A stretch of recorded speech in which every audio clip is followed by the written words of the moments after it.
Well, in his first interview with international media since being removed from power, he tells me, that is Imran Khan, how he believes the United States interfered to have him ousted. On the 7th of March, Becky, Under Secretary of State in the US, who's responsible for South Asia, he calls our ambassador, a meeting between our ambassador in Washington. He tells our ambassador, in an official meeting, there are note takers on both sides. He tells the ambassador that unless you get rid of your Prime Minister Imran Khan in a vote of no confidence, which, by the way, hadn't been tabled as yet, but he seemed to know about it, he said, unless you get rid of him, Pakistan will suffer consequences. And then goes on to say, of course, if you get rid of him through the vote of no confidence, all will be forgiven. Such arrogance, apart from anything else. By the way, Becky, this guy should be sacked for bad manners and sheer arrogance.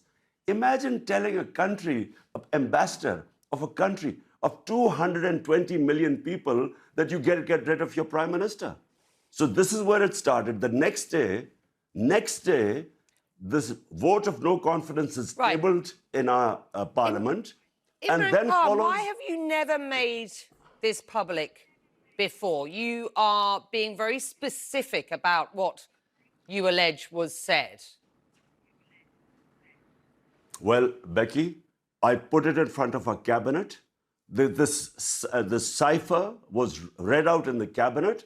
There are minutes of the cabinet. Then I presented it in our National Security Council, where all the service chiefs were present. Why did I present them? Because this was a blatant intervention in the internal affairs of Pakistan, a regime change. As Prime Minister at the time, did you get in touch with the US President, with the US Secretary of State? What happened? The National Security Council decided to give a démarche, protested to the US in Pakistan and in Washington. We issued it. This is all minuted. Then we presented it to the Parliament Committee, then the Speaker of Parliament, then the President of Pakistan, who has this cipher, he sent it to the Chief Justice of Pakistan that there should be an inquiry held in this blatant interference in the internal affairs of Pakistan. Pakistan's new foreign minister says the United States and his country are entering a new engagement after what has been years of strained relations. And you and I have talked about those strained relations under your premiership. Do you believe, for the sake of Pakistan, that it is better to have a good relationship with the United States? Becky, I had perfectly good relationship with the Trump administration. It's only when the Biden administration came and it coincided with what was happening in Afghanistan. And for some reason, which I still don't know, they never got in touch with me. There was no US ambassador to Pakistan. I have no idea. But look, my point is very simple. 220 million people of Pakistan elected me.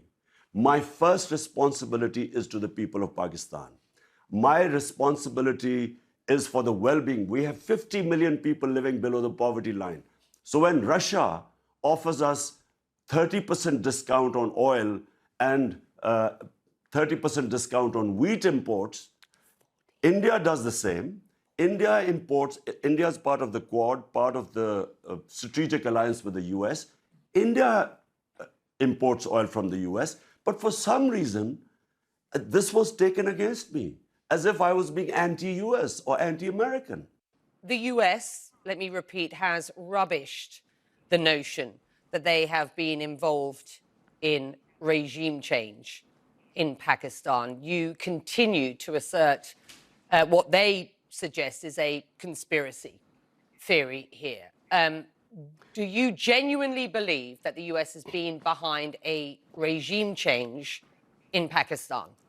Before this happened, before this meeting with Donald Lu and our ambassador, the US Embassy was calling members of my party who were some of the backbenchers who were not happy. They were having meetings with the US embassy. And what were they meeting them? And they were the first ones who then jumped ship. And they were the ones who then offered $1 million each to buy my other members of parliament who actually jumped ship later on. Why would the US embassy be interested in backbenchers of our party?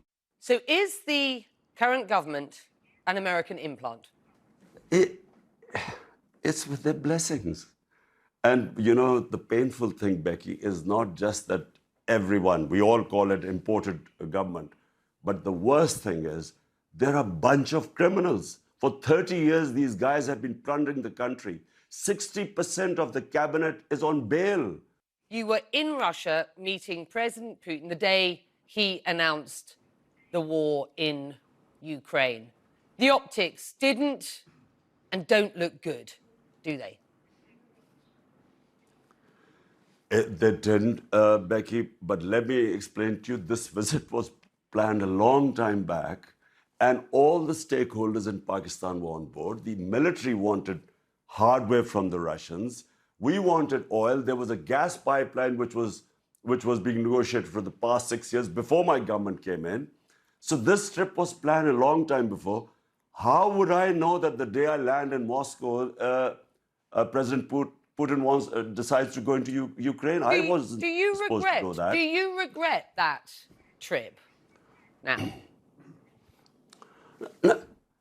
I would regret if we had known about the invasion and then I had gone in, I guess I would have regretted it, because I do not believe in military solutions. I have opposed all military ways of achieving political ends. So, but I wasn't supposed to know. Imran Khan, will you run again? Will you run again as Prime Minister in the next elections? Whenever the next elections take place, not only will we run, but I can predict right now that this will become the biggest party in Pakistan's history, because people are so incensed and feel insulted that these criminals have been foisted upon us who have been plundering this country for 30 years. There is anger in Pakistan. And unfortunately, because of all this becoming public, the cipher, Donald Rule's comments, who should be sacked for bad manners, there's anti-Americanism.